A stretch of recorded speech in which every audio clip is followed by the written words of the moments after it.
రవితేజ గారి అకౌంట్లో ఒక హిట్ పడి చాలా రోజులైంది. అయితే ఇప్పుడు 'భర్త మహాశయులకు విజ్ఞప్తి' అనే సినిమాతోని ఈ సంక్రాంతికి రాబోతున్నారు. మరి ఈ సినిమాకు సంబంధించి సెన్సార్ కూడా పూర్తయింది అంటున్నారు. మరి సెన్సార్ బోర్డు వాళ్ళు ఏ విధంగా రివ్యూ ఇచ్చారు? సో ఖచ్చితంగా 'భర్త మహాశయులకు విజ్ఞప్తి' ఈ సినిమా అయితే జనవరి 13 విడుదలవుతుందన్నమాట, సంక్రాంతి కనుక.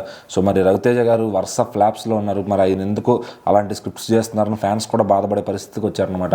సో ఎందుకు రవణ సరిగ్గా సినిమాలు ఇవ్వట్లేదని చెప్పి ప్రతి సినిమాకి ఫ్యాన్స్ వచ్చి డిసప్పాయింట్ అవుతుంది. అయితే ఈసారి సీన్ మారబోతుందని అయితే అర్థమవుతుంది. ఈ సినిమాకి U/A రేటింగ్ అయితే ఇచ్చారనమాట. సెన్సార్ వాళ్ళు కూడా చాలా ఎంజాయ్ చేసామని చెప్పి వాళ్ళు కూడా రిపోర్ట్ అయితే ఇచ్చారు. సో సినిమాకి U/A అయితే ఇవ్వడం జరిగిందనమాట. సో మరి ఈ సినిమాలో రవితేజ గారిని చూసి చాలా సర్ప్రైజ్ అవ్వడం గ్యారంటీ, ఎందుకంటే అంత వినోదం అందించారు. సో ఖచ్చితంగా సంక్రాంతికి ఇది సరిపడా ఉండే సినిమా, చక్కగా అందరు ఫ్యామిలీతో కూర్చుని భార్యాభర్తలు అందరూ చూడదగ్గ సినిమా అని చెప్పి కూడా చెప్తున్నారు. అలాగే ఇప్పటికీ సినిమాలో పాటలు కూడా సూపర్ హిట్ అయ్యాయన్నమాట, వచ్చినవన్నీ కూడా. సో మరి ఈ సినిమా థియేటర్స్లోకి వచ్చి అంటే ఓపెనింగ్స్ పెద్దగా అందుకోకపోయినా కానీ, ఎందుకంటే ప్రీవియస్ మూవీస్ బట్టే ఓపెనింగ్స్ ఉంటాయి. సో దీనికి ఓపెనింగ్స్ తర్వాత వచ్చే టాక్ ఏదైతే ఉంటుందో అది లాంగ్ రన్లో చాలా బాగా పనిచేస్తుందని సెన్సార్ సభ్యులు భావిస్తున్నారు. అట్లాగే ఈ సినిమాలో సునీల్ గారిది వింటేజ్ కామెడీ, అంటే ఒకప్పుడు మనం సొంతం ఆ సినిమాలు చూసినప్పుడు అరే ఇలాంటి సునీల్ మళ్ళీ రావట్లేదు ఏంటని అనుకుంటున్నారు.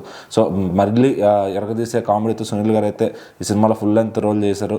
సో ఇంకా ఆయన కూడా ఒక ప్లస్ అవుతారని చెప్పి తెలుస్తుంది. అట్లాగే భీమ్స్ గారు మ్యూజిక్ కూడా చాలా అదిరిపోయిందని చెప్పి చెప్తున్నారు. ఇప్పటికే దాంట్లోంచి వామ్మో వాయో సాంగ్ అయితే మొత్తము ఊపేస్తుందని తెలుగు రాష్ట్రాలని చెప్పొచ్చు. సో ఇంకా రవితేజ గారు చాలా క్లీన్ హిట్ కొట్టబోతున్నారు ఈ సినిమాతో. కిషోర్ తిరుమల గారు కూడా ఈ సినిమాకి 4 ఏళ్ళు గ్యాప్ తీసుకుని సో మళ్ళీ నీట్గా రాసుకుని స్క్రిప్ట్ అంతా చేసి దీనిపైన కూర్చున్నారు వర్క్కి. సో ఇది ఖచ్చితంగా సూపర్ సక్సెస్ అయితే అందిస్తుందని చెప్పి చెప్తున్నారు. మరి ఇంకా 13వ తారీఖు ఫ్యాన్స్కి మాస్ ట్రీట్ కాకుండా ఈసారి క్లాస్ ట్రీట్ ఇవ్వబోతున్నారు రవితేజ గారు. సో మరి చూడాలి ఎలా ఉండబోతుంది, సంక్రాంతి పండుగకి ఎలా అలరించబోతుంది, అలాగే సునీల్ గారి కామెడీ ఎలా ఉండబోతుంది ఏంటి. మరి రవితేజ గారికి ఒక హిట్ పడాలని యావత్ TFI ఫ్యాన్స్ అంతా కోరుకుంటారు. మరి చూడాలి ఏం జరుగుతుంది ఏంటని.